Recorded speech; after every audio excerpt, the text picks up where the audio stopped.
Hi, everybody. Welcome to another episode of Mormonish. I'm Rebecca, and I am joined by my now sort of frequent co-host that Landon is still in the middle of his heavy work schedule, Unoriginal Jim. How are you today, Unoriginal? Should I just call you UJ, or is it or Let's Unoriginal or just go with Jim? Jim, but when we're talking about official things, my title is officially unoriginal. That's right. I was just going to say everybody on this podcast has an amazing name because we are also joined again by super smart, super amazing guest, Suspicious Mite. How are you today? Doing great. Happy to be here.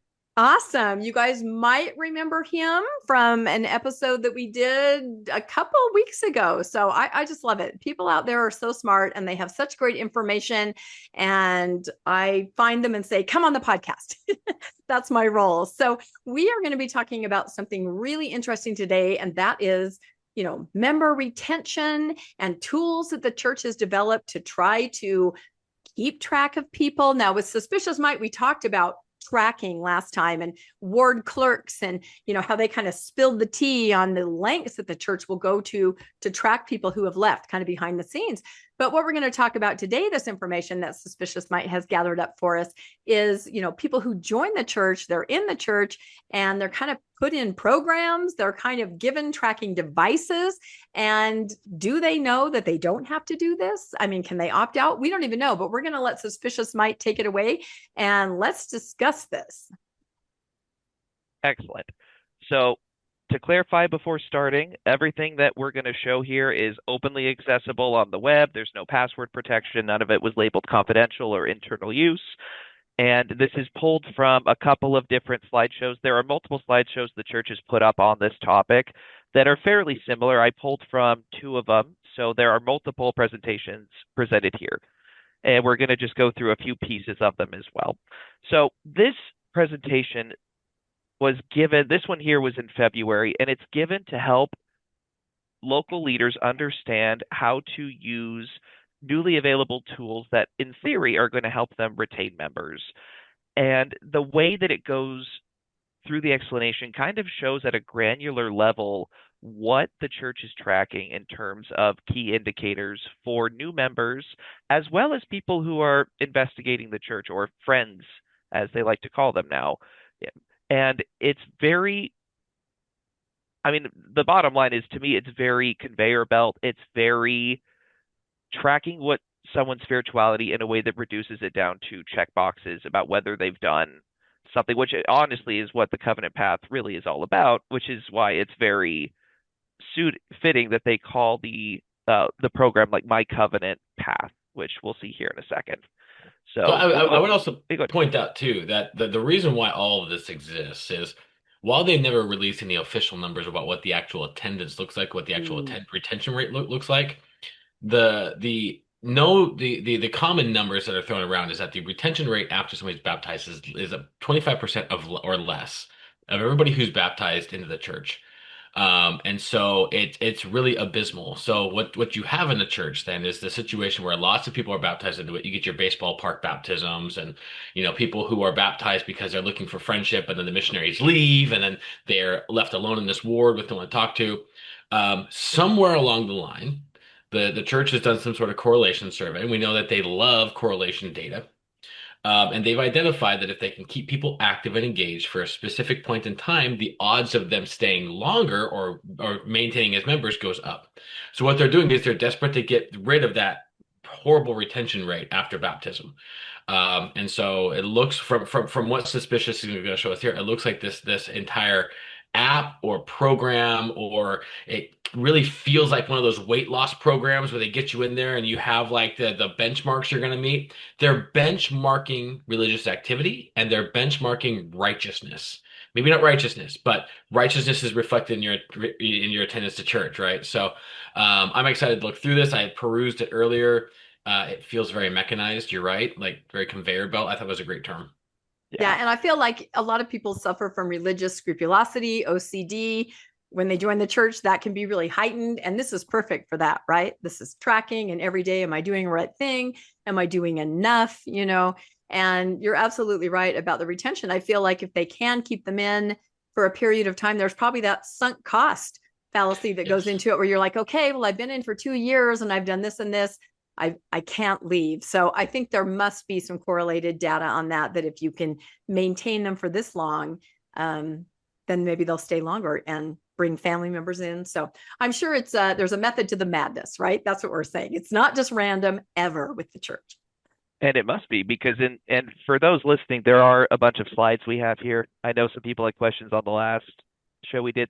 Everything that we're talking about has a slide and has sources we can refer to. But at the bottom of the slide, it refers to this being developed by the priesthood and family and missionary departments of the church.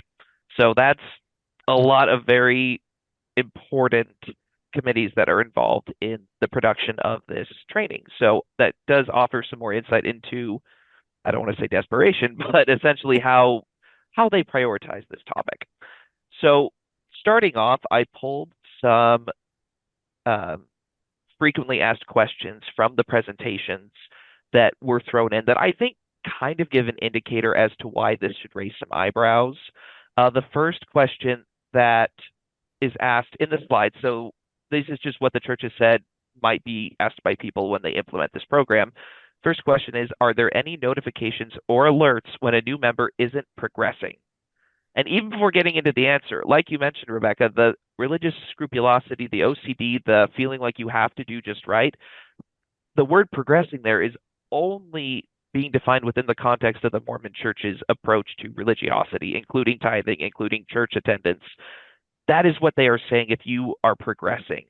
And the answer is yes, there is a messages section in member tools that provides alerts. For example, a message will be sent if an eligible brother, weird phrase, hasn't yet received the Aaronic priesthood or a new member has missed 4 consecutive sacrament meetings. See, that's the one that stood out to me. Yeah. Right? And I was talking to my friend the Oracle about this, kind of going back and forth. And her first response is, wait, hold on. What if they're sick? What if they're traveling? What if there's some other issue? Do they have to, like, is there a mechanism for them to say, well, they weren't here 4 weeks because they were sick? Does the missed 4 consecutive meetings alert missionaries to go and check on them? Or is there some sort of escalation in attendance? Like, that's wild to me. Yeah. And it's putting more work on the local leadership again. Like we talked about last time, it's putting Right. the surveillance work onto the folks at the local level. Be your brother's keeper, right? I do have a question though. So this part right here, this would not be self-reported. This is data that your ward or your leadership is gathering about you and then kind of entering it into some kind of tracking system, right? Because your ward is going to know this guy hasn't received the priesthood. You're not going to self-report, I haven't received the priesthood, right? So they are watching you from this side. And then is there also a reporting where you yourself report, or is this all being watched from the outside in? From what I understand, there is a way, like the people who are in this app, they can also look at their own profile to I think they framed it as like incentivizing themselves to keep going and to see what they've done and what they've got next. So they have some degree of access. Okay. But in terms of these metrics, I mean, that will definitely be coming from the ward. So more for the clerk to do when they're walking down the aisles each Sunday. They also have to know that they're sending an electronic alert if the person hasn't been there. Because why could you just take a break from a church for a couple of weeks without getting an automated electronic heads up being sent to the untrained lay leadership? It's so invasive. It's just so invasive. Yeah. I mean, it's like saying 7 days without masturbating, right? Ding, ding. I mean, how far are they going to take this? You know, here's your missionary badge. We've all seen that Seinfeld. We know how this ends. I'm out. Yep. I mean, that's, maybe an extreme example, but maybe not. Maybe not. So my other thing too here is, I mean, we're only on the first thing and we're discussing the hell out of this. But this goes to show you they really do believe that repetition creates consistency, right? If you can get people coming all the time, then they will get into a pattern where they do come just because it's what they do. It's that habit. What is it? You have to do a certain act for 6 weeks in order to form a habit. I can't remember exactly, but that's what they're going for here is mechanisms to keep people engaged so that they build the habit of coming even if they're struggling. So yeah, 100%. Get you in that routine so that you feel like you're lost cause. sunk costs if you try to leave. And it ties into the second question here, which is, do new members see the help needed tags added by the missionaries when they view covenant path progress? What tags are they talking about? I'm still not sure what these missionaries are putting in, because as we all know, these 18 to 20-year-olds are expert social workers, know exactly what to be keeping an eye out for and how to respond. And I don't know if that's what it's flagging, or if it's flagging they need a friend, or I don't know. Yeah. But No, it that's does what say it that, says to yeah. me, is that the I will bet you. missionaries, the missionaries I, look at them and then report, oh, you know what? They're struggling with word of wisdom. They might need somebody That's to it. come in and help with this. So the missionaries are watching, reporting to the ward, then the ward assigns someone to try to help them. It's gonna be word of wisdom. Yeah, It's gonna be history and theological issues, right. and Probably it's gonna chastity, be maybe. it's gonna be sexual practices, Yeah. and it's gonna be just those things. Because even as a missionary, when I served, 20 years ago, more, um, 25 years ago. That's one of the things we look for, and we would turn to the elders quorum for help. So if we had somebody who was struggling with the word of wisdom, we go to the elders quorum president, have the elders quorum president come in, be buddy buddy, give an apologetic presentation. That mechanism already exists, but it was more informal. It was, hey, we've got this investigator. They're struggling. Can we get you to come with us for a night? What they're doing now is they're institutionalizing that mechanism and putting it on a system where missionaries can flag it. And then I bet you the ward missionary sees it. I bet you the bishop for the incoming ward sees it. I bet you there's probably a mechanism to do it stake-wide where they can look at the stakes. I think there's something in here about limiting the scope to specific stakes. Yeah. But that's what I they're think looking that's the for. next And then thing, stake leaders. Yeah, that all these people watching what they this can poor do little with guy who that just data joined. is, as the missionaries tag that, the church can take that data from the app and aggregate it. And they can say the members or the potential people in this area are struggling with this element of church history because we're seeing this come up. Or, they can look at how many people actually struggle with word of wisdom issues instead of just having it kind of come through the grapevine from the elders. This gives them a mechanism, a data point that they can take and aggregate and collect more data on potential investigators. And who's the person they say here can't see the help needed tags? The new members themselves. The new members can't see it. They have no clue that data is being collected on them. There could be a note saying this guy has problems with masturbation, and the new member's not going to know. They're going to have no idea what is being talked to, what about their life is being shared behind their back. And if they're investigators, even worse, because they have no idea the amount of information these guys are trained to collect. And then the institution keeps it on people who end up not being members. Exactly. And what are they going to do with that? Hopefully nothing, but you never know. It all goes to the correlation department, dude. Everything. All roads lead to correlation.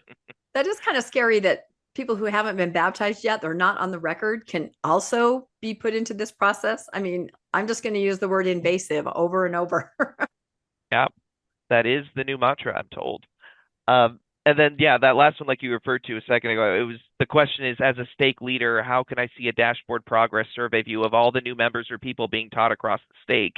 And it goes over how you can do that. And the main reason I flag this is it just shows the stake president and other stake leaders who, I will say over and over again, are not trained clergymen, have access to this data for everyone in their stake. The higher up you go as a leader, the higher up your access to people's private information goes. And you might say that's normal in like a government or in some social services, but not here, not without the training, not without the professional approach. It's just your data on display for religious voyeurism. It's just so frustrating. Yeah.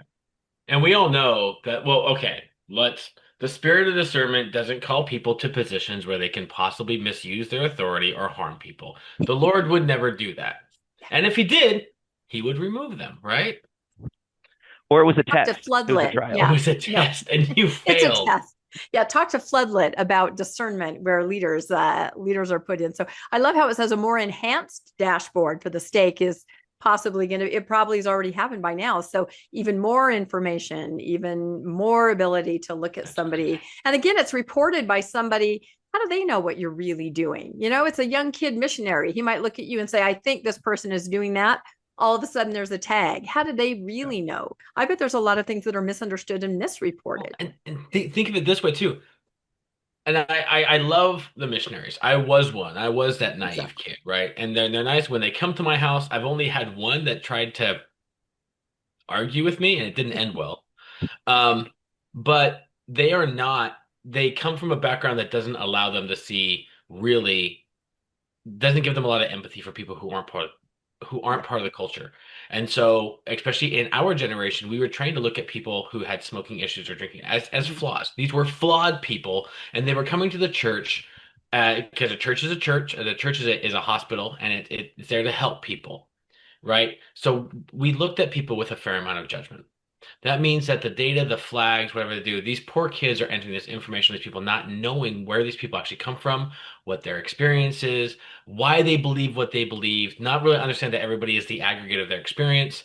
And so the data that the church collects on these people is going to be skewed by the biases of these missionaries who put this information in there. And then the church and the bishop and the stake president, everybody has access to it, then responds to these potential investigators who may or may not become members of the church with the biases that are given to them by very, very, very naive young people. Yeah. And Very well who is said. the ultimate leader of all those really young people as of a few days ago? Yeah. Folks, Yeah. I can The only most imagine how unbiased person in the church. exactly. I can only imagine how his views are going to impact data collection, assuming they're not already running it to begin with. Yeah. All right, to the next page. All right, so I went onto the church website and searched around for this strengthening new and returning members, which has a very similar ring to strengthening church members committee, but maybe a little different.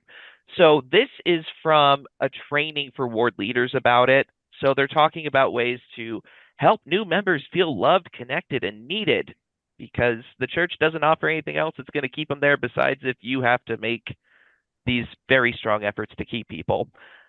It's funny, right before this, I was looking at a Supreme Court brief the church put in about a year ago for a religious freedom case. And in it, they argue with other people that, oh, a religion dies out if it can't be taught to the next generation. Like, true, but doesn't that also imply that maybe you need a little bit more pizzazz on your religion for it to actually keep going? So it's kind of a similar vibe to me in this case. Like, they have to explain what it means to love and minister to people so that they want to come. But it always comes back to the My Covenant path progress and the experiences. Like you can see in this paragraph here, like they're like, oh, you love and minister them by helping them do lessons and go to church. And you love, they will grow to love and serve others as you invite them to minister and serve in ward callings. Because that's the solution to make people love each other. Okay, so this goes back to Hinckley's thing of everybody needs a calling, right? Right. And so they created all these garbage throwaway things. Oh, you're gonna be the executive towel folder, right? Okay. But also, when you look back to the Temple Square episode that we did, they had this chart on religious personalities, and at the bottom of each one, it says what the church offers. Mm-hmm. And in every single case, pretty much, whether you were religiously ambivalent or you were orthodox, it said the church offers opportunities to serve. Okay? There are people in the world who do not need to serve. They need to be served. They need to be helped. They need to be guided. They don't need this whole thing of you need a calling. No, get on the ground, get money to what they need, help them. But this whole idea that people are going to grow to love serving, some people don't want to be put in that situation. They sure as hell don't want to be voluntold what they can and cannot do when it means to serve. Sorry, Yeah, no, rant. wow, we're already ranting. No, I totally agree with you. This is a huge problem, though, because wards are not equipped to do this. I've known many people that are missionaries and they say, wow, we baptize these people, and then the wards, they try, they can't. They just don't have the bandwidth to be able to support in the way that somebody needs. And I've said this before, an increasing number of posts on faithful social media from people that just joined the church saying, where are my friends? What happened to my missionaries? I thought they would be here with me. I'm connected to them. I'm bonded with them. Who are these other people? It doesn't seem very friendly. just today, I saw 3 new posts like that on faithful social media. So this is a problem. The missionaries love bomb, and then they end up in a ward. And although everyone's well-meaning, life is going on. They are strapped. They themselves have multiple callings as shrinkage happens, and there just isn't that bandwidth to fellowship. Also, sometimes the kinds of people that are joining are not a familiar kind of person to people in the ward. I have family members that had this scenario where wards kind of turned on the people that they brought in, and said, these are not our kind of people, but we're not sure we want them here. You know what I mean? I won't go into details, but maybe socioeconomic differences or, just cultural differences. It doesn't necessarily work out. And the fact that community is disappearing from LDS wards, it's not at all how it was when we were younger, even probably when our kids were younger. Community's gone. Support for people is gone. All you have left is this, let's track him and check off these milestones and try to keep them. So another thing I want to point out here, I just read through this. If you read the language here, it encourages superficiality. Yeah. Okay, so let me give you an example. So, you can show love for new returning members, as you serve them. A few years ago, I went to a conference. We went out to this amazing resort in Eastern West Virginia, right in the mountains. We went to the Greenbrier, amazing place. Some folks in our ward watched our kids for us for 3 days. It was the first time in like 15 years Deb and I had been somewhere by ourselves without kids. It was amazing. We come back and they're dropping off the kids, and brother so and so and I are sitting in the front yard, and I say, man, I really appreciate taking the kids. You let me know what you need from us. We're gonna get you guys back. I really appreciate it. And for me, it was a friendship thing. It was, hey, you helped me out. Let me help you out. The guy looks at me and goes, if I asked for anything back, it wouldn't be service, would it? And I was taken aback because I was like, hold on, wait. Did you watch my kids for a weekend because you're my friend? Or did you watch my kids for a weekend because you felt religiously obligated to do it? Because if it's the latter, we're not friends, right? And it ruined my relationship with the guy because I realized that everything he did because he felt a religious obligation to do it. He wasn't actually my friend. So if I needed him for something like my faith crisis, which was crushing my soul at the time, he would not have helped me. So let's diagnose this language here, okay? You can share with them as you participate in new member lessons and accompany them to Sunday school. So take these people and lead them by the hand, okay? They will grow to love and serve others as you invite them to minister and serve in ward callings, okay? So pressure. If you see them not going, you take them with you. You keep them with you. So keep inviting them. It's pressure, and it may not come across as pressure, right? But when you are motivated to do things to keep people retained, you're not actually looking at what's best for them. You think you are, but you're not. The next thing I want to point out is you can help have new and returning members deepen their discipleship and progress along the covenant path by helping them to have my covenant path, end quote, experiences via the member tool app. You cannot help another person have a religious experience. You can't. By the very nature of a religious experience, it is entirely subjective and based upon another person's perspective. That's it. You can't do it. So what they're doing is they're giving you this app, okay? And that app is a bunch of check marks. Yeah. Every check mark is superficial. Every action to help people get through that, it may be well-meaning on behalf of the member. But if that new investigator comes up and says, look, I really, really, really have a really hard time with Fanny Alger. I just learned about it. It doesn't make sense. That's not on the app, right? We can't help you. Yeah, and that's where the actual crisis of the soul. That's the dark night of the soul for everybody, because you get in, you fall in love with this community, then you find out that the undergirdings are not true. And everything that they're telling people to do here is superficial to keep them engaged without ever answering any real questions. And even on top of that, if we go back to the church's narrative origin story, as made up as so much of it is, what did Joseph say in one of the many first vision stories? He went to the meetings and the people were all kind of doing what was expected of them in the congregation, but I didn't feel, I don't know what he says, burning in his bosom, or he didn't feel to jump up and yell, right? They're telling people to jump up and yell in the Mormon version here in this experience. It is meant to completely get rid of that, any form of individuality. It is, you have to progress on this path. And these people have to superficially help you so that they check the box and then you're locked in. And the institution can't set a religious path for anybody. Like you can't. That's like, all right. Yeah. I could go off on this one for a while. Well, and I think we all recognize when they introduced the word covenant path, we all went, oh, here we go, and we saw it as just an endless, series of checked boxes over and over again. I think we all recognize that as same as when we heard ongoing restoration. Both of these are newer terms in the last decade. We all knew it was endless, and that's all it is. Check that box, which is hollow. Box. Yep. 100%. This was another quote from the training on the church website specifically. So what I want people to notice here and for the listeners is it says ward leaders and full-time missionaries use this resource to record and view the progress of new and returning members and of people being taught by the missionaries. And then it goes on to talk about who this is access to, including that the full-time missionaries access and share information from Covenant Path Progress through the Preach My Gospel app. So it's all connected. The apps update to each other, but remember that phrase that it's the ward leaders and full-time missionaries use this resource for the members. That's important language here in a second. Specifically for right here, because this is another page on the church website where they say that the Covenant Path Progress Report is used to help new and returning members track their progress along the Covenant Path. That is opposite of what we just heard a second ago. What the training and the other one said is this is for the leaders to track them, and here they're trying to spin it as, oh no, it's so that the members can see their progress.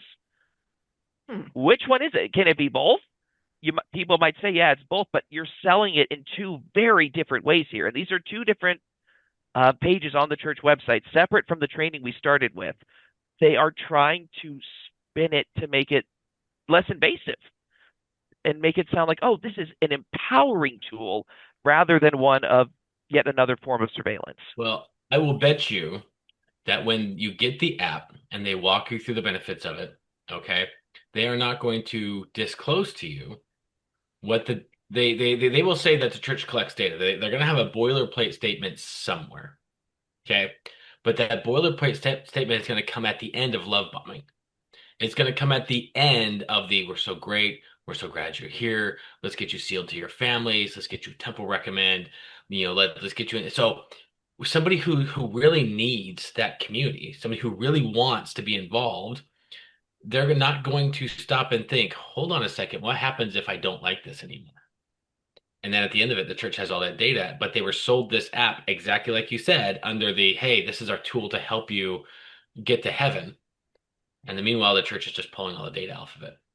100%. Yeah, that's the thing. Self-reported data.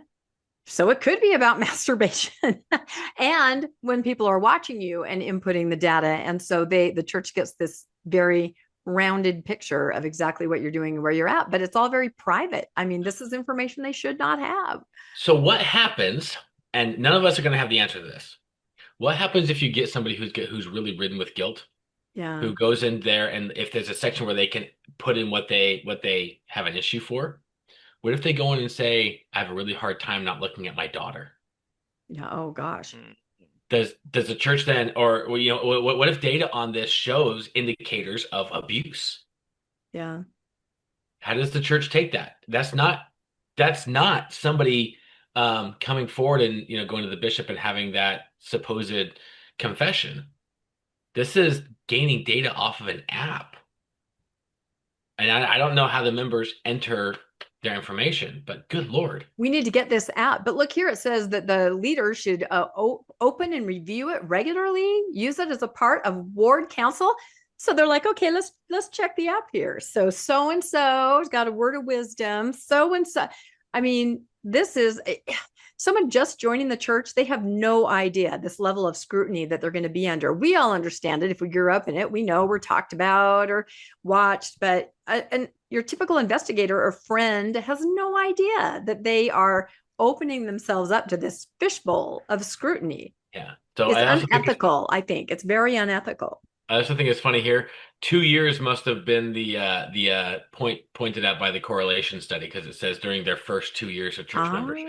Yeah, it's not a random number, that's for sure. That's not random. That's not like, hey, they use this throughout time. Right. This is for new returning members for the first 2 years, because that's the hook. That's when you got to lock them in. Wow. Yeah, and so going back to the training we were referencing in the beginning, the slide deck, and similar here, going over how they need to do things immediately. Within a week of a new member's confirmation, if the new member is of the appropriate age, the bishop interviews him or her for a temple recommend, and if the new member is male, to receive the Aaronic priesthood. Therefore, it is. Oh, go ahead. Yeah. They're giving new members a temple recommend within the first week of their Yeah. baptism. Do you think it's a recommend for baptisms, though? That's kind of what I've seen. Even as adults, you get a recommend to go in and do baptisms to begin with. Yeah. I think. I don't know. Somebody correct me in the chat. That's what I've seen. I But would guess that's what it is. That's what they no. did on my mission too. Like Okay. they would try to get it through pretty quick, but I mean the speed. I like you kind of touch on temple stuff when you're doing the lessons, but after that, like you're supposed to make them just go and figure it out. I mean, in theory, the ward's supposed to help get them there, but like they say here on the slide, therefore it is essential that new membership records are created promptly. Get them on the books, get them on the database, get them in the tithing records, get it started now, now, now. The timer started. We got 2 years before they leave. And also, too, if you get them that temple recommend immediately, that's a control mechanism. Yeah, for It is sure. absolutely it is, hey, you're doing such a great job. Let's have this worthiness interview. You're really struggling, but if you don't turn this around, you could lose your temple recommend and then think about the eternal consequences of that. So that threat of losing a recommend and that threat of being known to not be able to take the sacrament or not be able to go on the temple trip, how many youth have been damaged over the years by the fact that they lost their temple recommend and couldn't go with the rest of the church on the temple trip, and everyone notices that they're not there. So what this actually does is it introduces an element of institutional control to individuals who have just joined the church, and they're not even aware that that anchor is being tied to their neck. They Yep. And they're probably don't also even not know there's a aware. bunch of Yeah. oxen underneath the baptismal font. They don't know anything of what's going on in there. They know nothing. And I saw another post today. I'm just fascinated by faithful social media because a lot of people investigating, they will come on there and try to get answers. And this person said, I'm very close to joining, but I've also been doing my own research. And why is it that the missionaries hardly told me anything? The person said, I learned this and this and this and this and this, temple and history. Why would missionaries not tell me this about the church I'm about to join? And the person was trying to get some answers. But yeah, why would the missionaries not explain, the temple and the covenant path? And nope, you just got to get in there, you got to join, and then you can hold that over your head. Well, you've been baptized. Well, you remember you said you would do this. So let's continue. And that's going to work on some people. It's not going to work on others. Hence the retention. They're just going to step away. But on some people, that is going to work. So this is the Nancy Pelosi approach to church. Remember how she famously said, "Well, we'll know what's in the bill once we pass it." Yeah, exactly. That's the missionary standard. Wow. And this is another bit from that slide where it's showing how the missionaries, the ward stake and mission leaders, and then everyone else are tied to this app in one way or another. So the missionaries have their mobile app for the area book planner. Church leaders have the mobile app through member tools to see the covenant path progress, as well as the website and, of course, LCR. And then everyone else has access to the My Covenant Path app through the Gospel Library and through online. And they'll go over in a little bit who has access to what, but this is supposed to be a big unifying. Well, actually, no, because the arrows are going between the missionaries and the church leaders. Everyone else is just kind of on the side getting the breadcrumbs. So that's so this is the famous slide. Someone else on the Reddit put this up a few weeks ago, and this is a demonstration on an Android of what the app looks like. And I think there's a lot here. There's a lot here to look at. So for those just listening, it has a I don't know, someone else do the descriptions. I'm not describing this well.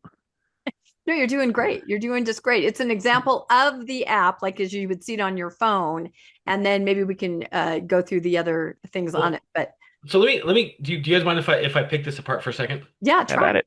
Okay, so we're looking at this app, right? We have Mr. Matambo here. I hope that's a fake name.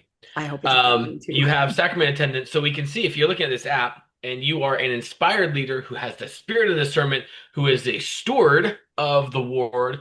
You can look and you can see, okay, well, they've missed 2 sacrament meetings out of the last, 6.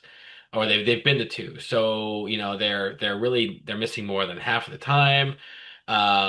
Oh, it says two sacraments being missed, so it checks them. If it's Mhm. blank, then they've arrived. If it's Right. checked, then they're not there. Okay. Friends in the church yet not identified. So how do they identify who the friends are? Well, from what I think, the either the member has to think, oh, I really like Sister so and so. She's great. I'm gonna put her as my friend. Okay. So when she puts up as a friend, the church can see, okay, this person has self-identified that they like Sister so and so. Okay. So if this person all of a sudden stops attending and those dates are all check marked, they know who to go to. It's, hey, Sister so and so, you're her friend. You should go talk. And then Sister so and so goes, oh wait, I'm her friend. Oh yeah, I should do that. Okay, so the burden of following this person along goes to Sister so and so. But then it says help needed at the bottom, right? And the member doesn't see the help needed, and so the member may think they're going along fine, but somebody has a concern, and one of the missionaries has a concern or whatnot. The help needed comes up, and then you get people who reach out because they think they need help. And this means that if somebody is living happily, they're just by themselves, they're doing their own thing, and somebody identifies that they need help, even though the convert may not actually need it, all of a sudden pressure from the ward comes down to give that Yeah. person help that they don't want, Love bomb, love bomb. And I which will don't know backfire. if they would self-identify their friends. I see it more as, they like kind of assign friends or they kind of try to see who's there. I'm not sure. I guess it could go either way. Like there's another person listed here where it says 5 friends in the church identified. They talk in ward council. Is anybody checking on Rebecca? But yeah, we go to aerobics together. So yeah, okay, friend, right? It's that kind of a thing. So I don't necessarily know if it would be the new person saying, I feel close to these people, or if it would be, kind of like, hey, why don't you see if you can go? You live by her, right? You go check. I mean, there's got to be all those scenarios going on behind the scenes, but And the so, And bottom I line think is there's being something. tracked. I think there's another set of frequently asked questions later on that go over like how do we tell, like kind of address that question. And they say like, Okay. well, don't make it a fake friend, but also the incentive is entirely to do exactly that, right? Yeah. And like you pointed out, like we have that help needed here, Mark. I don't know. I don't have the app. I don't have access at that level, so I'm interested to see like what happens if you click on the help needed. Like, does it give more of the specifics, or does it at least I'm very interested to know. And I remember when we did the last podcast, there were a couple of ward clerks in the live chat, in the live YouTube comments, who kept pointing out how it matched their experience. And I'm really hoping some folks are going to do that here Yeah. and offer the um, insight. the other thing that I want to pick on for a second is this language from the is this a slide from the presentation that This this is from the language here? presentation. Yeah. Okay, so the language I'm looking at was not put together by you. No, this whole slide is from them. Yeah. Okay, so the issue that I would have with this is again provides an in-app message to leaders Yeah. when a critical experiences are missed. Okay, now a critical experience to somebody who is not emotionally, spiritually, and physically and knowledgeably ready for that experience is not an experience. It's not. So when you throw a kid the Aaronic priesthood, tell them, hey, you can bless stuff and you now have more power than the Pope. That doesn't mean anything unless the people have come to a point where they want that experience for themselves, where they're seeking it out, where it means something. Otherwise, it's just another check mark. And so for the app to identify that they have missed an arbitrary benchmark that the corporation has set to keep people engaged is not actually interested in the spirituality or well-being of the individual at that time. It's wild to me that this is it's dehumanizing. Yeah. Yeah. It's very dehumanizing in an institution that's supposed to celebrate humanity and individuality. Not individuality. I was wrong. We have to be one. Oaks said so. But how do they even gauge when they've missed it? What is the crowd? I'm guessing they have some kind of time increment. And does a little alarm go off in the bishop's pocket? Woo, woo, Jimmy needs the priesthood. Woo, woo, the priesthood app. I don't I know, will bet because you're you. absolutely right. People are ready at different times. It can't be something that's cookie cutter. And knowledgeable. What you said, a lot of new converts have no idea even what they're supposed to be doing, what the check marks are, when they're supposed to do them, or what they mean. So it doesn't fit. Do they want that responsibility? Exactly. One of the things that one of my kids struggled with was he got the priesthood, and all of a sudden it was like, hey, you have to pass the sacrament. Mm-hmm. And he was terrified of it. And it was like, no, just do it. Just keep doing it. Well, the kid has anxiety through the roof. Yeah. He didn't want that responsibility. Okay. He wanted to be with his friends. He wanted to do things. He did not want to stand up in front of the ward and have the fear of failing over and over again. Right. And so the arbitrary benchmark, the throwing responsibility on people before they ask for it, the voluntold everybody is, that's what they're benchmarking here.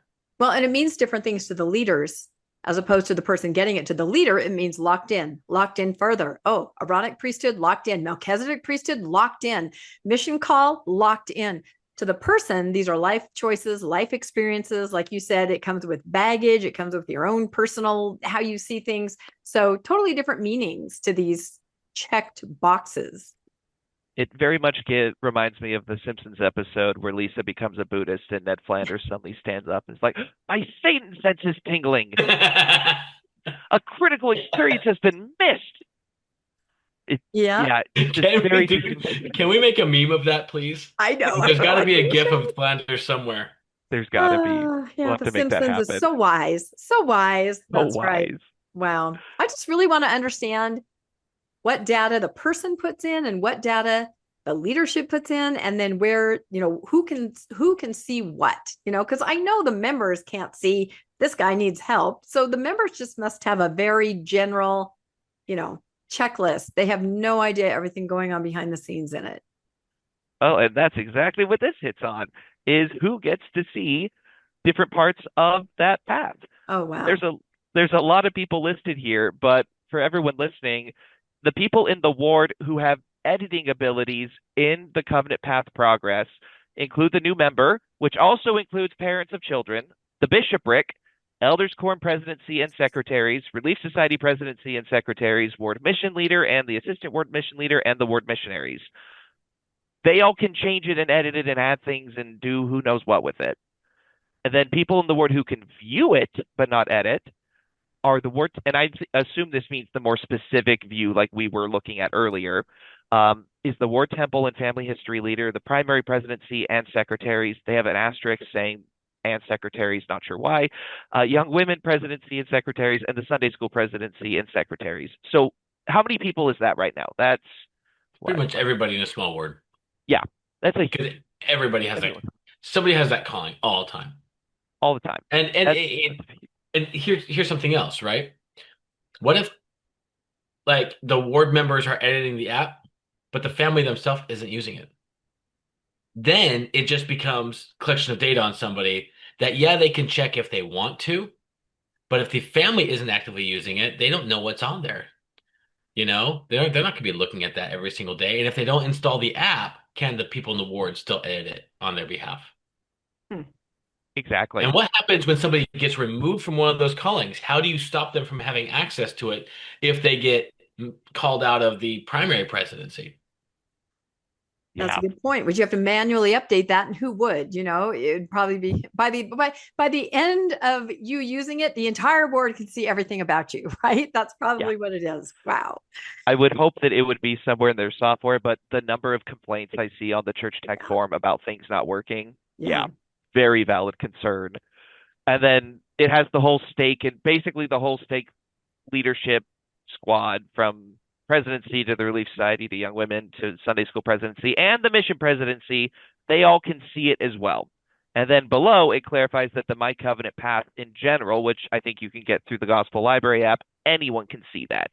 But those specific details, it's limited to just a few people, actually, like the whole leadership of the stake and the ward.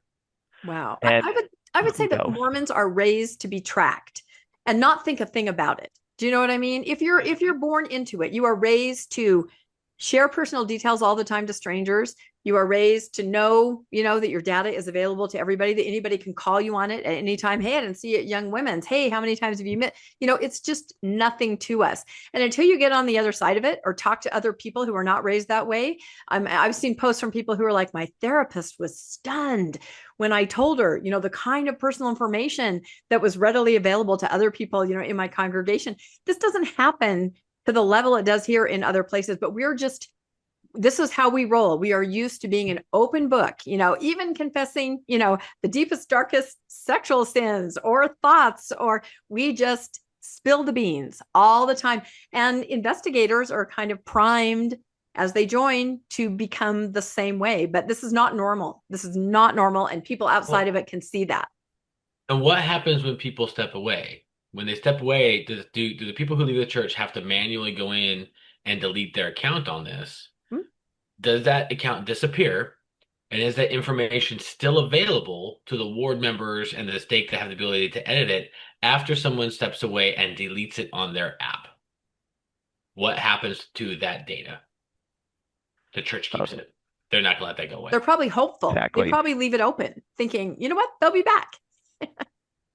Well, the Comeback Podcast is now sponsored by the app. So it's now sponsored by, hey, I got a call to come in and play the primary piano 3 years from the time that I last set foot in the church. They still had me on the rolls as somebody that was going to play the piano. So I had to write my old stake president 2 days ago and tell him to take me off the announcement list for conference coming up. Oh, wow. Yep. Yeah. Well, and to your point, Rebecca, I mean, just the idea of us being raised to be like tracked. They were still having deacons and teacher, whatever age group it was, go out to collect the fast offerings when I was growing up. Yeah. And I still remember, like, some people get so mad when you knock on their door and they're like, why are you here? Well, in my mind, I was like, why are you freaking out? We're just coming to collect. Right. You're on a list. The money you owe. You're on a list. The money, it's off the list. Like, I have your data. I need it. And looking back now, I'm like, wow, we just spent Sundays going around to random people's houses who didn't want us there because we had their data. No wonder they were concerned. I think that was dangerous. I went with my kids because I had all boys. They hated that. I was the only mom that's like, nope, I'm driving you. I'm right here, because I understood that some of these people, they're not liking this. They haven't been to church forever, and you have to walk up to their porch. There was one area in our ward that was kind of overgrown, a lot of trees, a lot of hound dogs, a lot of American flags. You know what I mean? So I went with my kids for that exact reason. I thought, I don't think everybody here sees it the way you do, cute little 12-year-old. So yeah, scary. Exactly. Oh, right. Oh, yes, here we go. So this goes over who is recording what and what they can see. So missionaries in the ward, through the Preach My Gospel app, which was clarified on a previous slide, syncs up with the Covenant Path progress. Like, whenever one is updated, the other one's updated. The missionaries can put in sacrament meeting attendance, friends in the church, lessons taught and members participating, commitment invitations extended in status, in some ways matching a lot of what missionaries are used to putting in the area book, which is still super creepy. Help needed tags, that's a new one. And people being taught who show on Covenant Path progress. Whatever that, not entirely sure what they mean by that. Do we know, do they still teach the MLM commitment pattern in the MTC? Which one was that? It was the you sit down, look and be like, do you agree, or will you agree to read the Book of Mormon? Right. When I was out, they did. That was still, so that was still a thing. When were you out? This was about a decade ago. Okay, so I was 2001. A little more than a decade ago. Yeah, so thank you for calling me old. I appreciate that. That was awesome. Hey, no one's older than me, so there you go. And I didn't even serve a mission. You're like 26, Rebecca. Back off. No, you would be shocked to know what birthday is coming up for me in 2 weeks. Yeah, 27. We all know that. Yeah, no, add about 40 years. Yeah, exactly. So 28. yeah. So the commitment invitations extended. What commitments? It's gonna be that. It's gonna be that MLM sales pitch commitment pattern that we were all taught to do, where you get to promise outrageous things that you think are going to appeal to the family, and maybe it's a good thing because now that's on the record, and you can bishop can say, "Oh wait, you promised them what now?" That's true. You were going to heal their cancer? There was a guy Uh, doing a comedy bit where he was talking about the fact that one of his companions promised to heal someone of cancer. oh gosh. And as they were leaving, the companion looks and goes, Elder so and so, do you have the faith that I can heal this person? And he's like, no. Oh, going on So you. That's right. Oh my yeah, I'd love to God. see that on the app. Yeah, no, that's devastating when you hear the stories of missionaries that really felt like they were going to be able to save somebody or bless somebody, I and know then it that. did not work out. But think about how many missionaries cycling through get to look at this data too. I mean, missionaries change, and they're looking at the new member data all the time. So again, if we try to add up how many people get to know your personal information, it takes a village, I guess, is the bottom line, an entire village to know your personal details. And they talk about it, right? We all know missionaries talk amongst Yeah. themselves. The ward leaders talk amongst themselves. Nothing is. They need a HIPAA for missionary work. Yes, But they do need and to. then here they go over the stake, ward, and mission leaders. They, through their access to the app and through to this tool in general, they can track sacrament meeting attendance, friends in the church, lessons taught, and members participating. So similar to the missionaries so far, commitment invitations extended, help needed tags, view only. So it looks like the missionaries specifically are the ones that can put in that help needed tag. They're also So looks like the only ones that can mark it as actionable, or it's been taken care of. true. So I wonder how much that ties into like, oh, we need someone who does like what you were mentioning earlier, like, oh, he mentions he masturbates. We need someone who's done that and Yeah. who's repented. Wait, so Uh, Someone who's finished the 12-step program. That's right. so and so's master. We need somebody who's done that. Yeah. Who's the greatest The entire masturbator in the ward could ward? pop Who up. is that? Oh, it's Brother so and so. That's right. So, I never he told realized. me last week we can get him in.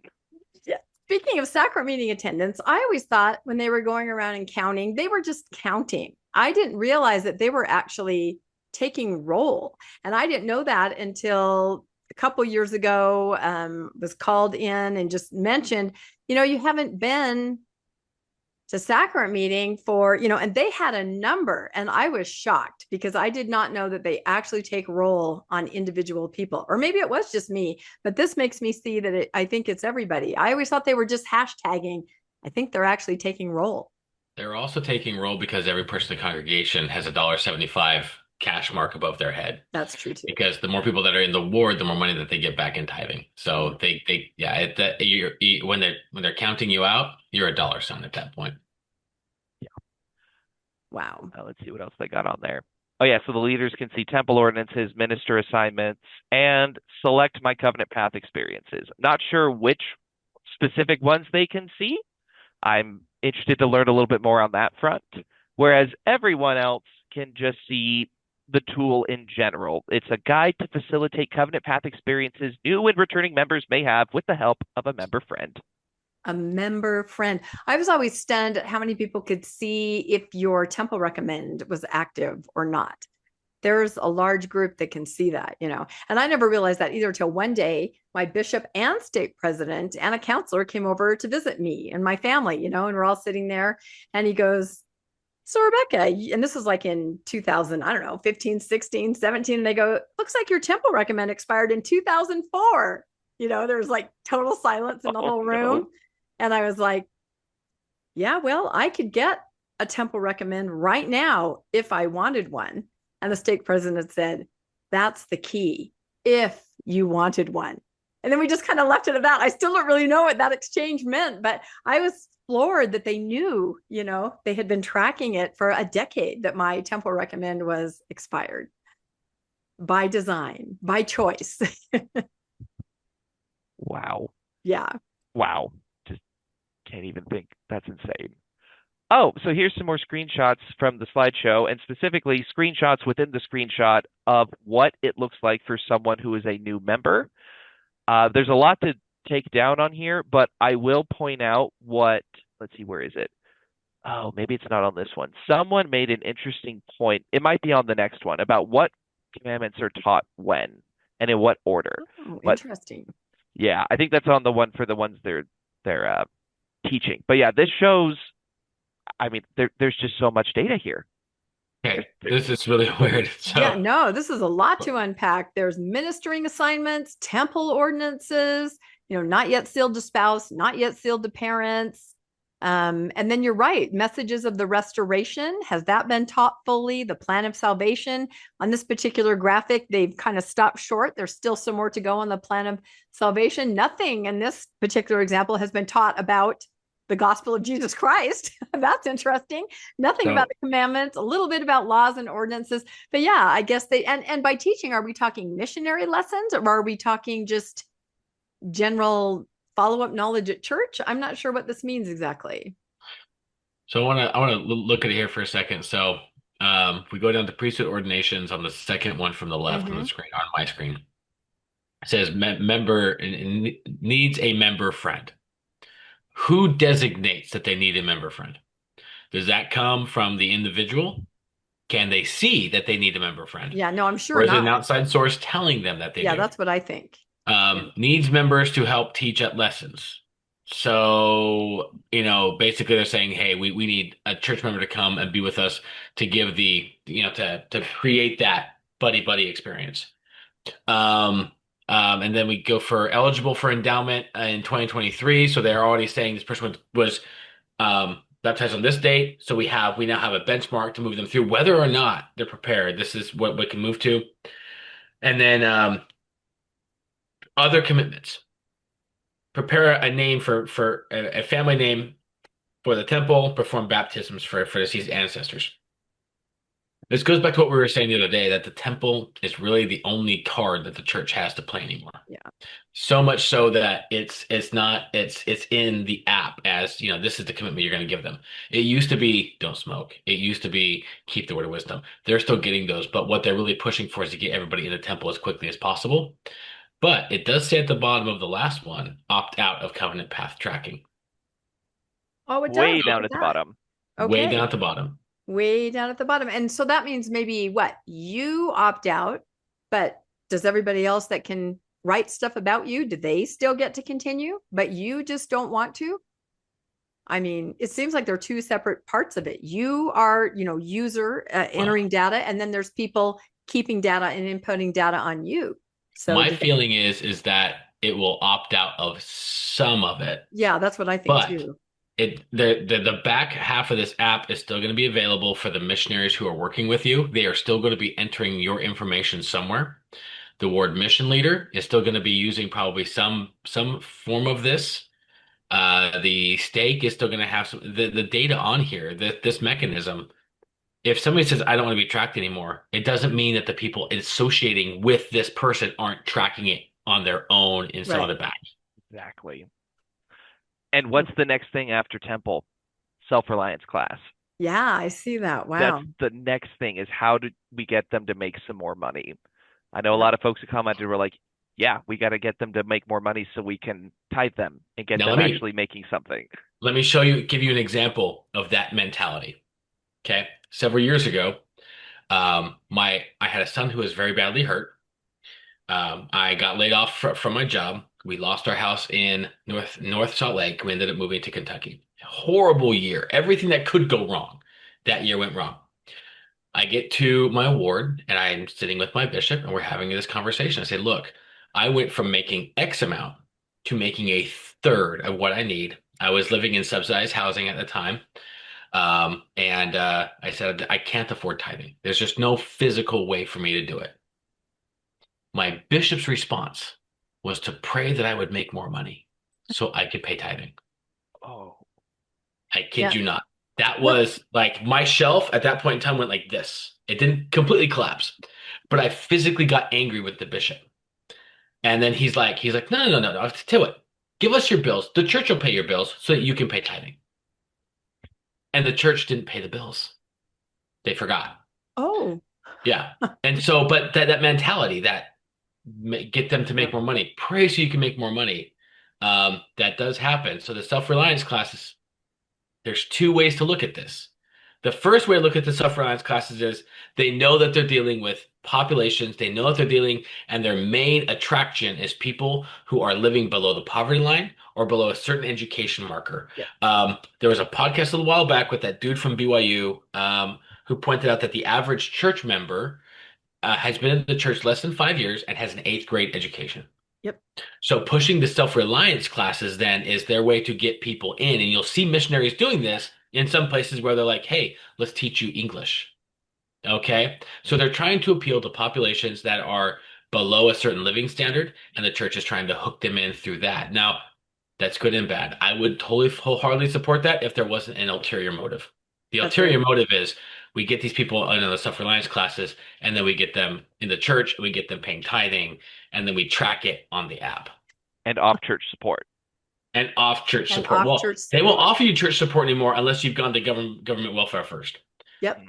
No, So Ezra we've Taft seen that Benson is everywhere. exploding in his grave. Yeah. No, and I can also give examples of that with family members on missions that did tract out and convert people, as you described, Jim, a lower socioeconomic level, and they would bring them to the wards, they would join. The mission president would be ecstatic because the numbers were through the roof, right? Because, these are people that do need help. And so they're more likely to be baptized. But the wards themselves would complain to the mission president and say, what are we supposed to do with these people? We don't have the mechanism to help or support. What the wards were looking for was the family of 6, the dad's an orthodontist, the mom's an author, right? That's what they're looking for. That doesn't exist. The missionaries know what exists. And that's somebody, rightly so, to join a church who needs help. But that's not what the wards want to see. So I always thought that juxtaposition was funny. The mission president was like, awesome. Another number. The wards are like, get these missionaries transferred. They are not bringing us the kinds of people that we can do anything with in our ward.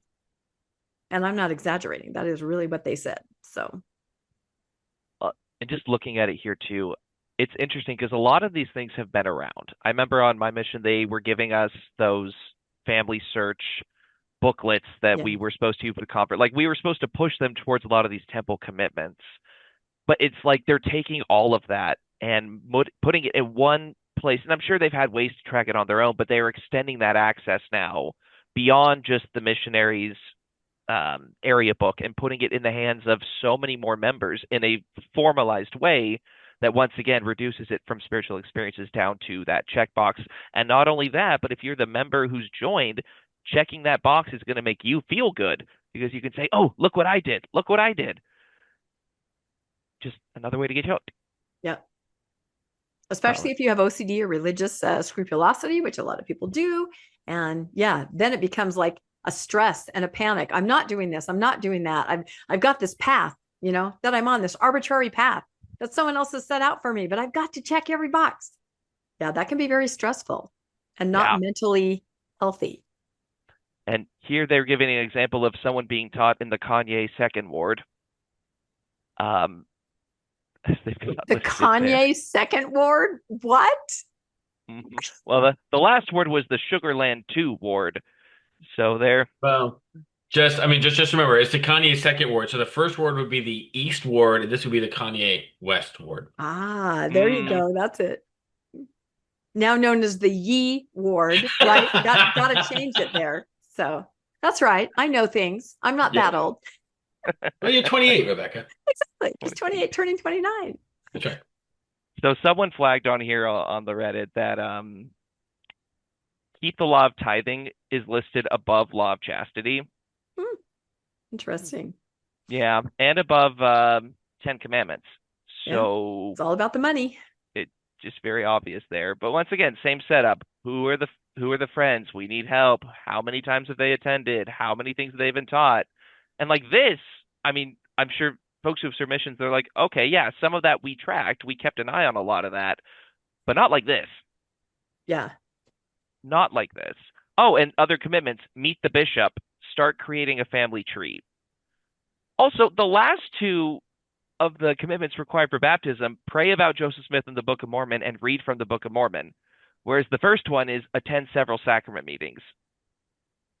Yeah, that is something I see on faithful social media where people saying, I'm investigating. I've been to your church 3 times and they want me to get baptized. I don't feel I know enough. Why would they want me to join right now? So I think there is that push, attend church. And also, wow, I just did an episode with somebody who was in charge of the advertising campaigns on their mission, right? It is a very calculated, concerted effort with certain parameters. And all of them, will you come to church? Do you want to come to church? Come to church. That is new. That's in the last couple of years. You didn't used to lead with that. Now it's just, you want to come to church, come to church, come to church. Get them in the pew a couple times and then baptize them and then work on all the rest of this, right?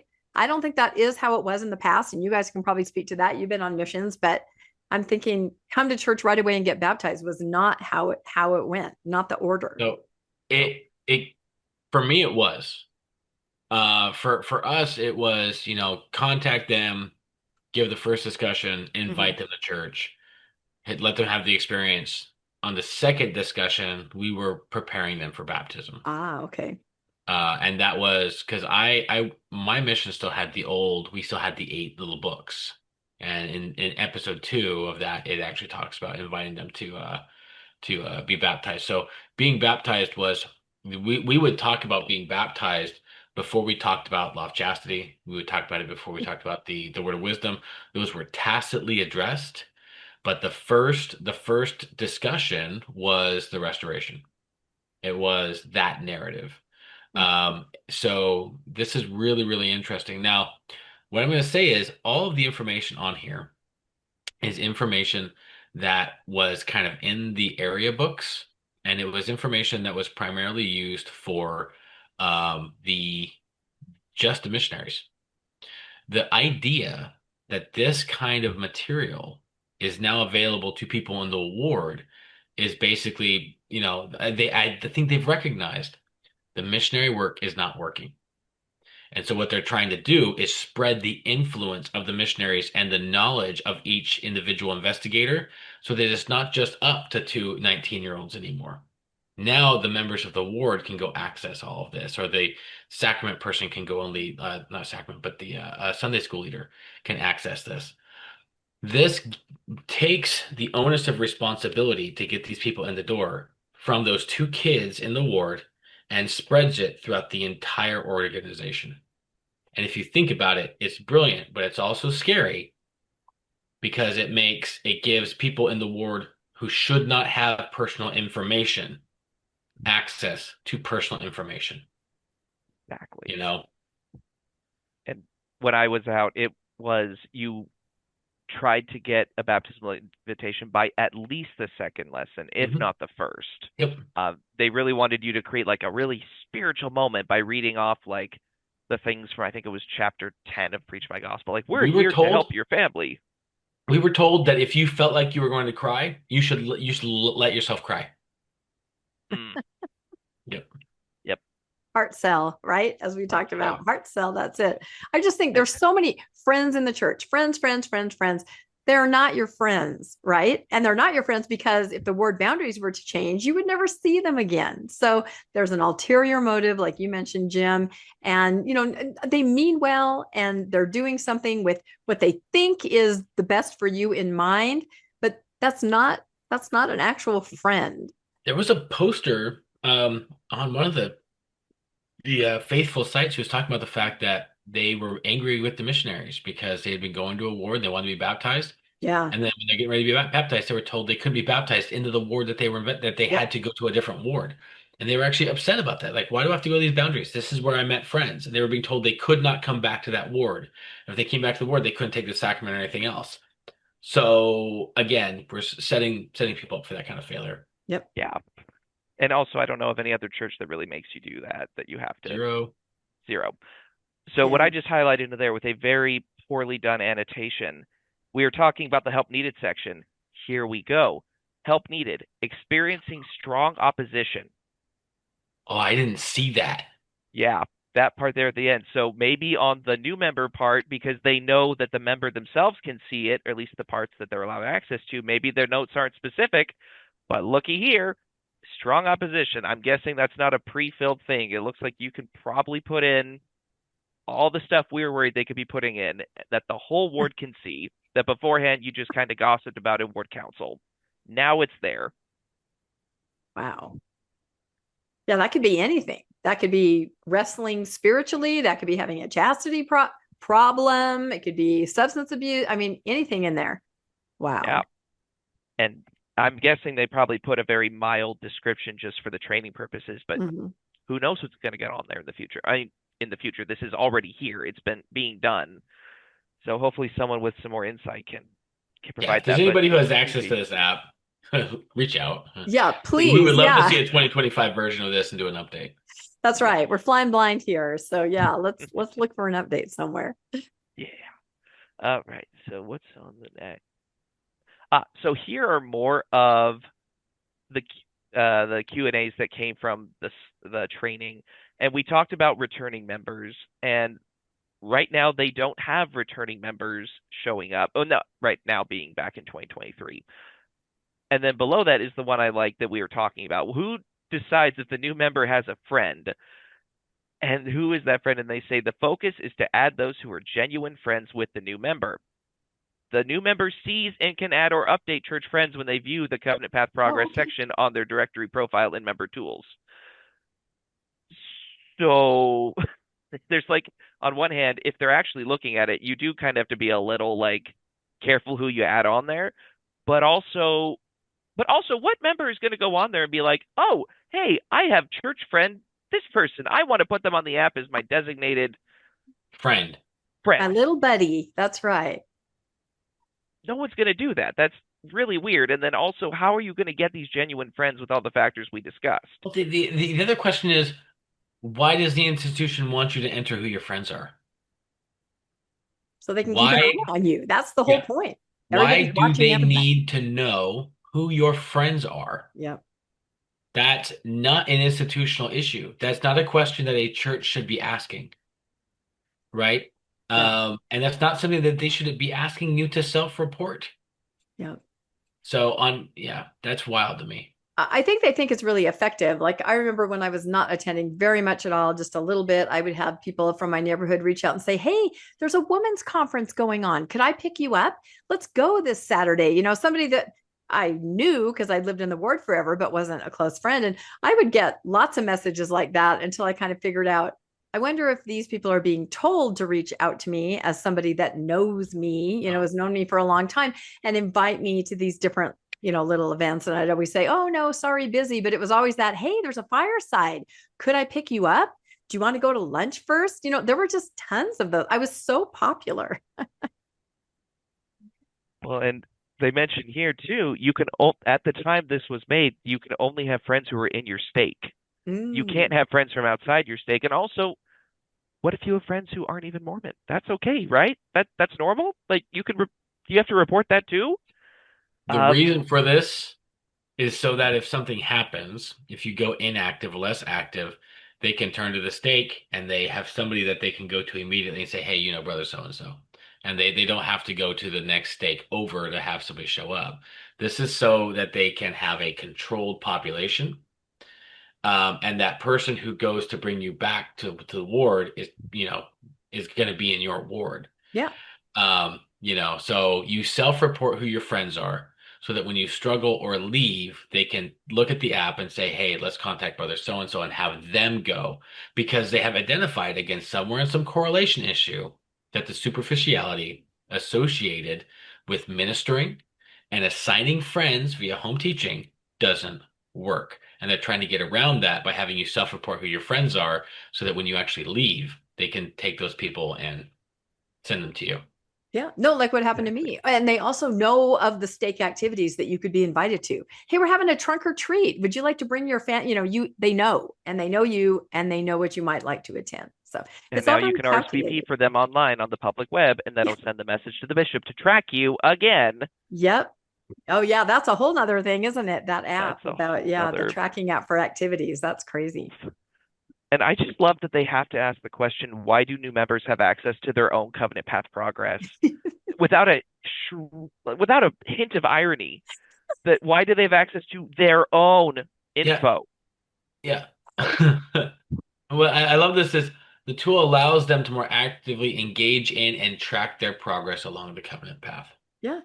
Which again is for some people that may be a great concept. But when you go back to the Temple Square episode, which we did, there's 5 personality types. 4 of those 5 do not like the institutional element of this. I mean, it says in their own data. So this is stunning to me. Yeah. How young do you think people can be on here? Like, can parents set their kids up on their own little, Yes, because it says teenagers? parents, Because it that's says very that parents vulnerable. enter data.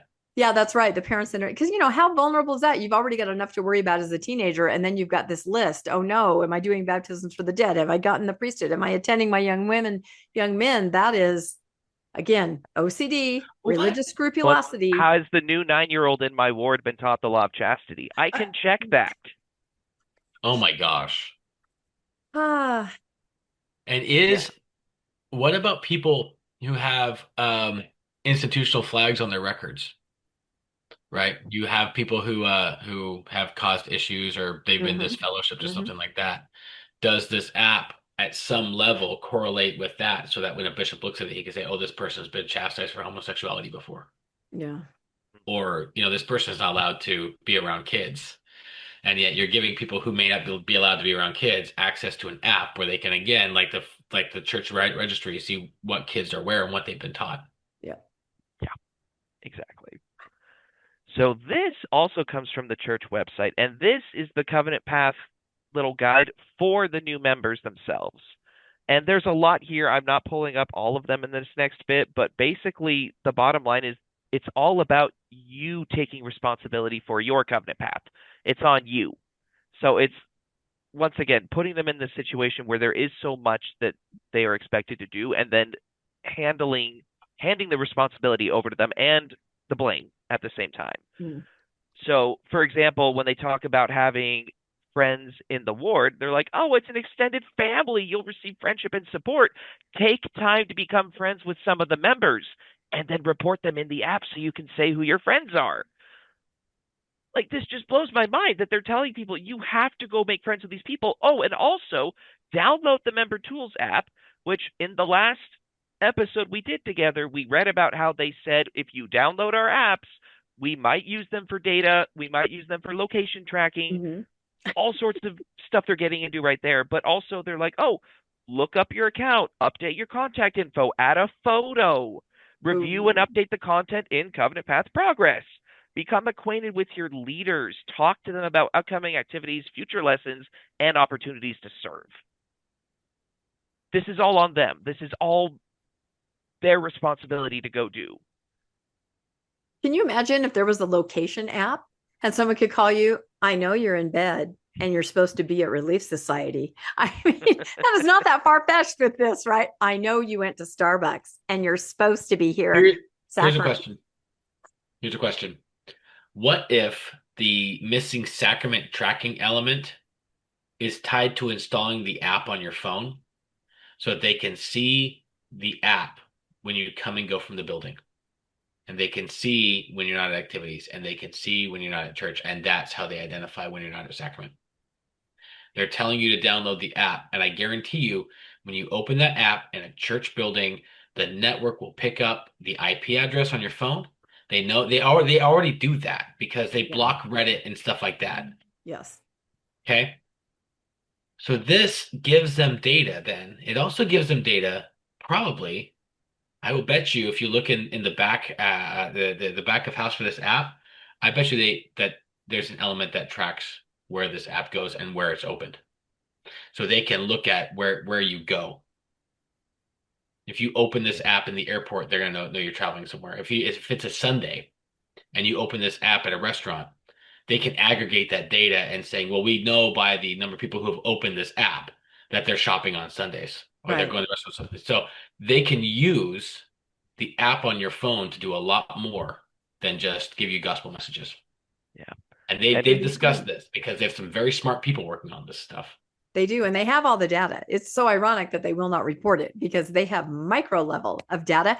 They could call you up and say, Brother Unoriginal, I know that you're at an R-rated movie right now, and you better mark that down on your covenant path as need help. Hey, I am actually thinking about going and seeing the Book of Mormon musical this weekend. So Oh, go. Have you seen it I will before? download the app and I will go to that. And then you'll proudly be there. Have you seen it before? I have not. Oh, it's so good. Yeah, you need to go for sure. Yeah, I'm a big South Park fan, so. Yep. No, I'm curious if you do go, if they are going to update the name of the prophet. I think they have to because they sing, they have a song where the prophet's name is mentioned. So I guess they'll have to Okay. have I to might go. update. I'll let you know. Yeah. It's playing over at Marshall. They're doing it at the theater Awesome. at Marshall University. So Yeah, I'll see. report It's a rite back. of That would be passage, fun. right? Like I feel like it's a requirement. You get your coffee. It's our own covenant path progress. Did he drink tea yet? Has he had coffee? Did he go to Book of Mormon? Now that's an idea that I'm Who on are board his with. That Oh my would friends? be gosh, do I have Rebecca, a we should do that. tattoo? Have you read Dan Vogel? Have you prayed about Yeah. Dan Vogel? Have you read the CES letter? Have you watched Mormonish podcast? I've Yeah, actually, now that's very Mormonish interesting. podcast should be the first one. Oh, of course. Of Mm-hmm. course Yeah, it should that's be. the first step. But you're right. And people do post Exmo achievement unlocked. And that just means things like I ordered my first cup of coffee, or I got a tattoo, these things that I bought my own underwear, right? Things like I've that that are seen just that's so normal weird. things. Yeah. How weird is it that you come from a culture and a conditioning where buying underwear for the first time is a Yeah. social achievement? Yep. No, it is, but everybody understands. That's the thing. When you say Exmo achievement unlocked, everyone's like, yep, I've been there. I remember going to Starbucks for the first time and saying, I'll have I don't know, large fettuccine Alfredo. No, wait, that's not right. It's a frappa. Yeah, we do not know. Or when the first time you go to a pub and they go, do you want to open a tab? And you're like, tab? No, I don't like, I I haven't like had a tab since the Fresca, but 80s. not tab. You have just no idea. There's a huge part of your education that just is not there. And you just look like an idiot. And that's why it's nice that other post Mormons kind of help out, right? On different social media and say, no, you do this, or this is how it is. You're going to be okay. So I love that idea of kind of a post Mormon path, to kind of return to normalcy, maybe is how it would be. I love that. Let us know in the comments what else should be on our path, right? Underwear, coffee, tattoos, swearing. That's a big one. I actually, said a swear word. Oh my gosh.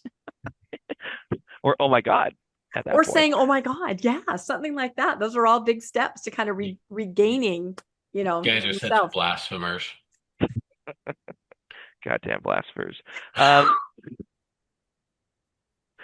right. After this, I'm definitely gonna look at the app on the store and see what it says, because like I don't know what they're tracking I mean, we talked about last time what they're tracking at different levels, like what they're using these ones for. I am very interested to see, but I would just tell everyone, don't connect to the church Wi-Fi. You are giving them your IP as soon as you do that. Or have a VPN, and that's good advice for like anywhere. And there's all sorts of reasons for that, but that's for a different time. So looking at make friends. Oh yeah, no, I think wait. No, yeah, this one was for gospel study. I didn't update the thing on the side. Make sure you download the Gospel Library app. Make sure that you subscribe to the Liahona. And if you want a print copy, you can get a year free subscription. Isn't that so great? You don't have to pay for a year. And then you got to start paying again because the church can't afford to, send out paper copies on its own. I think it is all free now, but yeah, for a long time that was my Christmas present from my family, right? Here's your copy of the I also love church magazines can help you follow the Savior as a member of his church. I was just reading that. It's like, golly. Like I've read some crazy stuff in the church magazines in the last year, and I don't think they really led me nearer to, anything other than an insane asylum. Like they were not helpful. Well, and all of those magazines now look like Christian periodicals, right? They used to look different. Now they look like the Watchtower. They look like any Christian magazine, even the paper that they're printed on and the kinds of cartoon drawings and the font, all very mainstream Christian now. You would not know the difference, whereas you used to be able to tell, and now they just look like the Watchtower. They look like every other magazine. Exactly. Now this one comes, if you look on the list on the left and you go down to overcome discouragement and setbacks, that immediately caught my eye because I thought, what are they going to tell people? Well, this is what they tell them.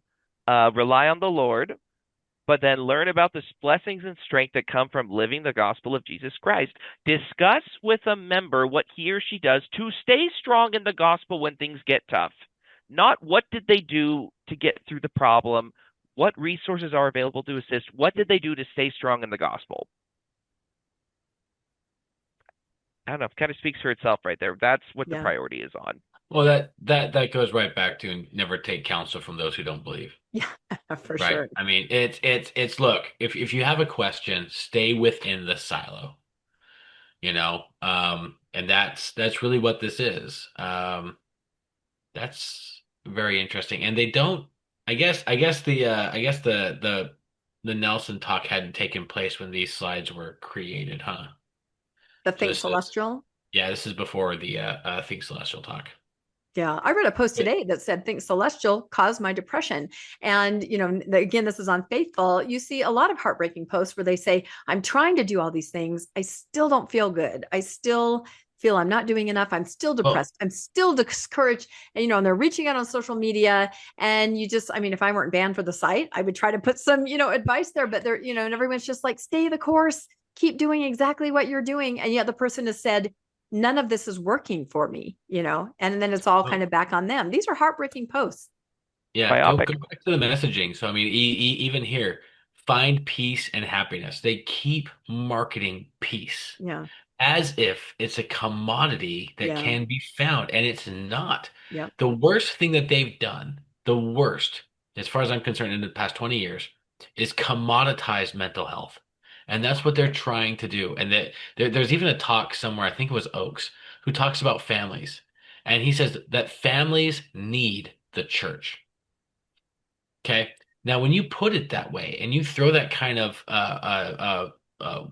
burden on parents, it's like, well, the kids will come to them and the kids will say, look, I have a mental health issue. And the parents will go, oh, that's what you should really talk to the bishop. Yeah. We need the church. And the parents offload that. But this Yep. whole idea that it's everything is peace and happiness now, the church can't promise that.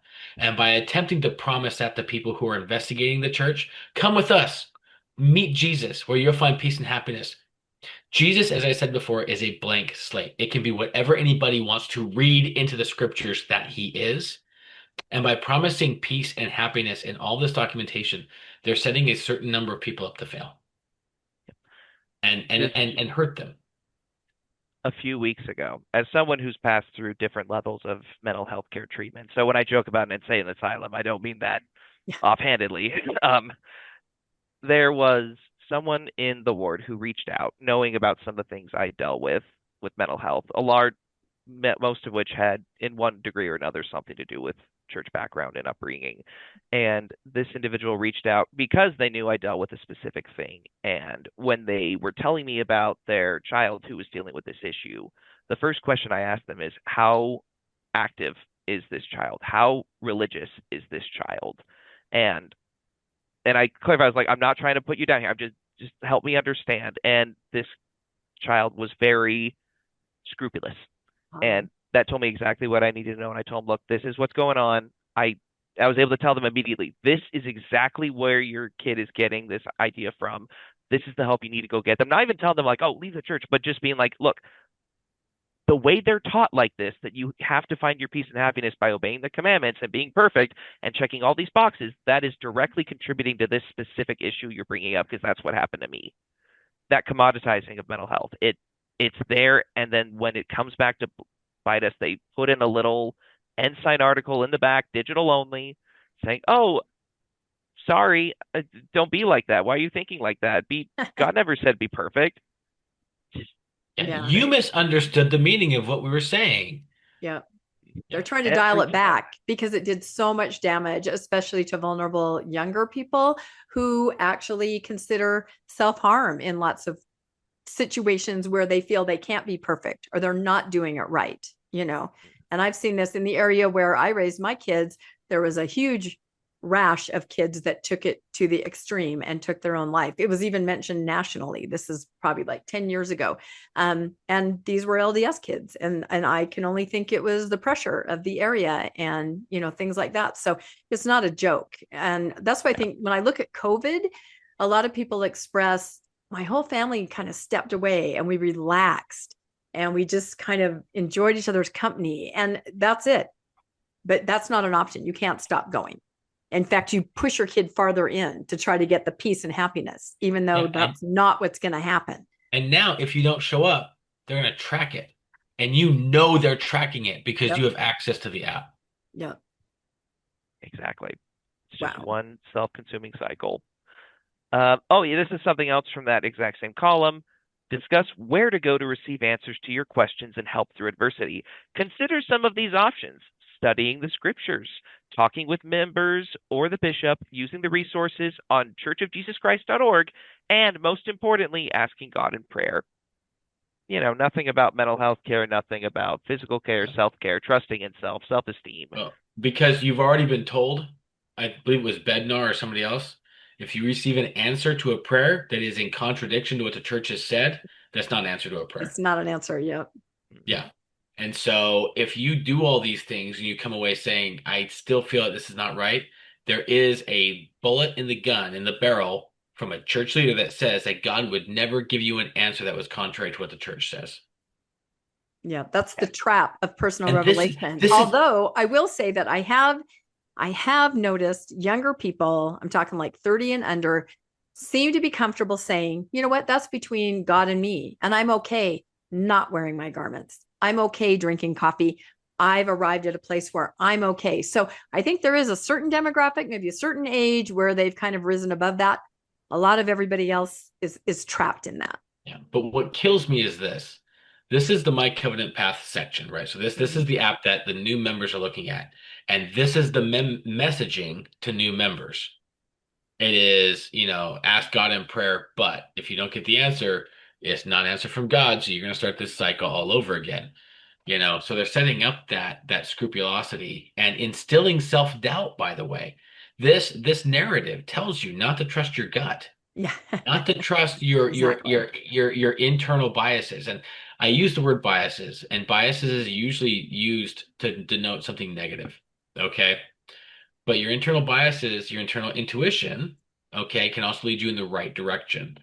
So the fact that they have to go to this length in the My Covenant Path app to say, if you have these issues, scriptures, talking to members, keeping it inside the silo. Don't go outside the silo for answers because you're not going to find them. That should tell you what the main concern is and that what they're trying to kill with this app. 100%. And then service, because everything's great about service, specifically when let's see, because it gives this nice flowery little bit about service being great and Christ-like in the beginning, and then it talks about how you serve, bringing up specifically talking with your ministering brothers and sisters about opportunities to serve in your area. Consider using, and then they list some resources. What are those resources? The very first one, how can I serve in the church, from some church manual, and then just serve under that. After which they follow it with the bullet of learn about opportunities to serve in the church, including ministering, receiving a calling or responsibility, and giving prayers and talks in church. Busy work, busy work, busy work. That is not service. And it's interesting. I know people think it is, like going to the temple. That is not service. Oh my gosh. But I mean, I've talked to people who are like, yeah, I know there are problems in the church. I know. But the bottom line is, where else would I have all these opportunities for service? Well, you would have real opportunities for service in real communities of real people. Instead of going to the temple, go read books to underprivileged children. I mean, it's just this idea that you can only serve through the church. And this shows to the church, right? It's all this hamster wheel that's internal. People, I remember one of the biggest things for me was I believed that the church was a charity. Yes, and it's not. Yeah. And so my narrative growing up is that when you were doing service for the church, you were actually giving to a charity because the church didn't have a lot of money. Yep. Right. And so this is very interesting to me because, again, we have people coming into the church who need the help. They need people to come help them with their house. And what they're doing is saying, don't worry too much about what you need. What you need is the opportunity to serve the institution. Exactly. Yeah. I know people would be surprised to know it's not a charity. It's a charitable organization, tax-wise, right? But that doesn't mean it's a charity. Big difference. Yeah. I mean, look at the events in Michigan and how members themselves have raised hundreds and thousands of dollars for not only the shooter's family, but the victim's family. And people just now, I mean, just before we sat down, I started seeing some kind of articles and things that said, why is a church that is worth so much money leaving it up to the individual members to contribute, and do this? It's very interesting. I'm wondering if this will shine a spotlight kind of on that issue, because members themselves have raised this money, and we know how that works. Yeah. But the rest of the world doesn't, and they're going to look at Didn't one of those articles say that any residual funds would be uh donated to the church? Yes. yeah, yeah, Yeah. yeah. I So you have the posted about that. situation. I'm like, Yeah. They yeah, raised money for this family, which is yeah, the right and just thing to do. What the yep, members of Michigan did was absolutely correct. And it yep, is, by the way, I think the epitome of the Christian yes, it response. is. And my appreciation goes out to them because I think that the tone that they've set, if that tone was adopted worldwide, it would be world changing. So those members are the good ones. But the fine print where it says that all the money we have left over, we're going to give back to the $250 billion Yeah, institution. No, that money needs to stay in that community and be donated to the mental health causes for the people in the community now whose mental safety has right. been shattered by some madman with flags coming out of his truck. Yep. Not back to the church, but that No. shows you how trained they are. Yep. They And they they'll they pay are so tithing on trained. it. Don't you think they'll pay tithing on the donation? So Some of all them that will. money, a large percentage of it is going to go back to the church. And I understand, in the fine print where it said extra funds will go back to the LDS church. They're in that area, and that sounds like, oh, it's a little Bible church and it's going to get the money. No, it's not going to stay there. It It's goes going back to to the ward, go to the cycled back to church. Salt Lake, and that Yeah. ward will get like 8% of that Yeah. back. Nobody While the understands church the rakes in the workings. PR benefit of Yes. the members doing their individual donations. Yeah, it's like the giving machines, right? It costs them nothing to do it, and they get this incredible PR. But the normal person would never understand this. They do not understand, the tip of the iceberg and everything that exists beneath. So, but good people are doing good things. Members are good.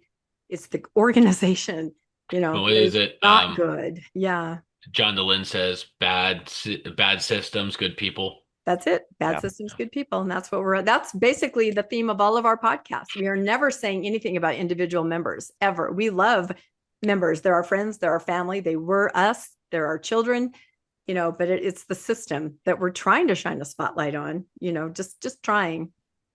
Yeah. Hmm. Not enough to get more attention from for the podcast if they're not paying as much attention to it as Salt Lake, right? Or Exactly. Mormonish, That's it. but no, yeah, exactly. I think we've seen definitely how like the ex-Mormon community has been so united on like this was horrible and we need to support everyone who was there. And like you said, Jim, like what they're doing to help raise it is great. It just that context though of church not doing its part is really hard to see and not see that get flagged as well. But Yeah. Hey, but let's be honest, guys. Bednar did show up and they made a video, so they took their PR team. So Yeah. it couldn't just be him showing up to Yeah. console those families. They had to have a film crew there. Yeah. I thought that was vile. Well, and I'm yeah, curious about conference. Honestly, they typically don't mention tragedies really or current world events. Like they never mention COVID. I mean, I know the stories of miracles are now starting to appear. And so I don't know what they're going to, I think this will air after conference. So we'll know by then. But it is really interesting how they're going to handle this. I don't know. definitely. Well, I will say I thought it was interesting when that one community member in support brought a giant wooden cross to the chapel as a great sign of support. Like that's Yeah. awesome. And Yeah, I don't know before if they let it in. I mean, I was tracking oh yeah, that because he brings that cross on wheels, by the way, to every tragedy. It's been in the Texas floods. It was at the Charlie Kirk Memorial. He was wheeling it across the stage. Somebody said, here's the complete metaphor for evangelical Christianity, right? A cross on wheels being wheeled across. And then he brought it to the site. The last I saw it was kind of outside the police lines. Funny though, he wouldn't understand what a cross means to most LDS people. I mean, now it's getting more normalized, but typically you'd say, nope, nope, thank you. We don't want that cross. But yeah, it's interesting as people try to reach out. I don't know. yeah. And then here you've got the last thing we've got here is just follow the prophet. And this will obviously need to be updated. Yes. But it's just really interesting to see. They make the priorities very clear here. And like you guys mentioned, people outside of the factory can figure out that this is controlling, that this is invasive, that people's freedom to think is being taken away. But when you're on the inside, it's smiling Nelson. It's building that church community. It's helping your dead family members see all get together. And ultimately, it's all just designed to keep people in there so they don't leave and don't ask questions. Yep, I think you have definitely showed that. I love all these things that you find. Just today, I did something on what was it? What did you find? Oh, the tithing glitch in the tithing donations. Yeah, you just got to keep these things coming because, all the tech side of it, there's a lot that's revealed there, that we can figure out exactly what's going on, what their motivations are, what the problems are, what they're trying to correlate, what data they're collecting. It's really important, I think. So you're amazing. Thank you. I appreciate it. Yep, it's all good. You guys are amazing too. Oh, there you go. It's a love fest. Any I final really thoughts, am. Unoriginal I appreciate Jim? you noticing that. Yeah, that you're amazing. I'm so humble about it too. All right, I'm going to mark on your So guys' D-Covenant path that you now have a friend in an anonymous Reddit poster. So Let's all mark each other as friends on our Covenant Path app. Let's do that. That'll be perfect. So, oh my gosh. Any final thoughts on this whole thing? The Covenant Path, being tracked, inputting your own data, Jim first, and then suspicious? I remember when I first saw the Covenant Path whole the narrative, and I went to the General Conference Corpus and I typed in Covenant Path, and it's like 2018, boom, it just shows up all of a sudden, right?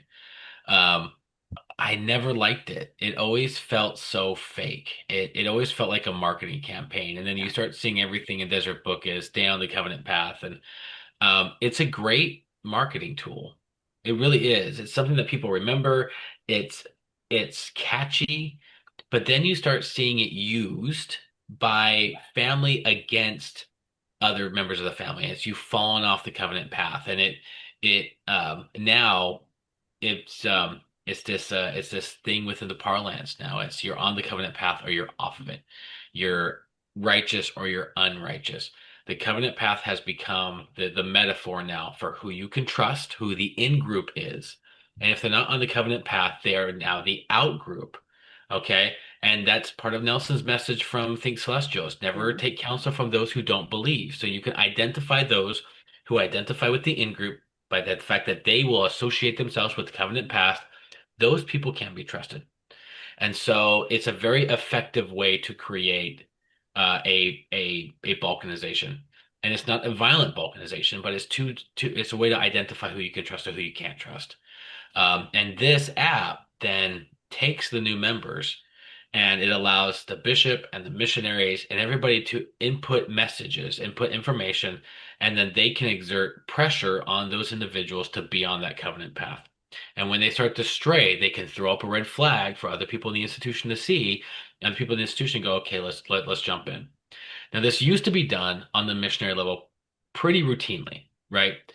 This, like I said earlier, takes that responsibility from those two missionaries who used to have this in the area book. We used to write notes on these people, and then spreads that knowledge of what each of these new converts are doing to a wider pool of people who can exert more pressure. So in terms of an institution that is looking to apply pressure to create some sort of um, way for them to retain these people who would otherwise leave, to keep them engaged. They figured out that some people will see this, then won't like it, and they'll leave. But the ones that they can keep engaged, the ones that are impressionable, the ones that want that friendship, those people will stay longer, and they may see an uptick in membership. They may not. But for me, if I was to be given this, and I'd be like, wait, you want me to tell you when I'm gonna come? No, I'm not gonna do that. People who are very independently minded, who are religiously ambivalent, who show up in that 5 personality types, this only appeals to a very slim, narrow portion of the population. But that narrow portion of the population is going to give the church a lot of data to collect. And ultimately, that's what I think this tool is, along with the app to RSVP for events. Yeah, they're going to use that to decide what type of events they should do more of. Yep. What's popular? No, That that it's spirit of all part of discernment it. works really, really well when you have data. Yeah, it's a big plan. Final thoughts, suspicious might. Yeah, I think like Unoriginal Jim said, like a lot of this has been around in one degree or another, especially at the missionary level. But with this app, with this approach, with this published strategy, it is putting in front of everyone, this is what you need to do if you want to be good enough in the Mormon church. Yes. And it's putting it out there in a way that is going to trap people. It is going to keep them in a cycle of, as you mentioned earlier, doubting themselves, not trusting themselves. And it's it's abusive, frankly. It's manipulative, it's abusive, and it takes people and preys on their desire to do good and be seen as good, and frames it within this neat little package of covenant path, and in the process keeps them in the church's data. And I mean, when you combine it with what we've seen in all sorts of other data gathering schemes they do, it's just one more sign that this institution really only cares about its bottom line and how does it keep people staying long enough to pay that tithing and to bring in the next convert, the next generation, the next person who they get to put a help sign on in the app to say, here's something embarrassing we can shame them with to make them stay. Create the problem, offer the solution. This is just a very clear sign of that to me. So that's kind of my thought. Yep. No, I think you hit it right on the head. I think you're exactly right. And I'm just really curious if anybody in our chat or anybody that watches after the fact has access to this app or knows family members that are using this app, because I think I would like to find out, this was from a few years ago, this data, and I'm guessing that they probably have amped it up since then. So I'd be really curious if anybody wanted to mention, their experience with this, if they have any, because I think you guys are both absolutely right. This is in a nutshell, everything that we podcast about and say, this is not great, right? And, you're not a statistic, you're a person, and there are people in their lives and their feelings and their emotions and their spirituality, and you can't just track that and check a box. So please let us know in the comments. Any other final comments? And then we will just wrap up. This has been spectacular. Thank you, Suspicious. I would just say we're in a time that community is more important than ever, and something like this does not build community. That's it. I think that's a really good way to say it. That is a perfect way to say it, although they allude to the fact that it does, and it does exactly the opposite. So yes, please comment, everybody. Let us know what you thought of this episode. And if you have any personal experience with this Covenant Path app, or even just the concept of the Covenant Path, I'd love to hear what people think about this, since it is a relatively new phenomenon that those of us that are older are like, okay, that's something different, and we did not grow up with this. So let us know your thoughts on the Covenant Path. Please like and subscribe to Mormonish Podcast. And if you'd like to be made aware of when new episodes come out, you can hit the notification bell. If you would like to help financially support the podcast, you can always make a donation. We have links in the show notes to Donor Box, and we appreciate all of you that do. It just means everything to us. We also have links to our merch store if you're interested in a mug or a hat that says Mormonish. And again, thank you, Unoriginal Jim. We love having you on. And you're always just like, I feel like I could call you 5 minutes before and you'd be like, sure, I'll do it. And Suspicious Mite, you are just finding the gold. Every day when I come across a post on social media and then I look, oh, who found this? Oh, it's Suspicious Mite, right? You're mining for gold and you're finding it. So, we love it when you bring things to us, because it just elicits amazing conversation, right? And we just appreciate it so much. So thank you guys both for being on, and we will see everybody next time on Mormonish Podcast. Thanks, everybody. Bye-bye. Thank you.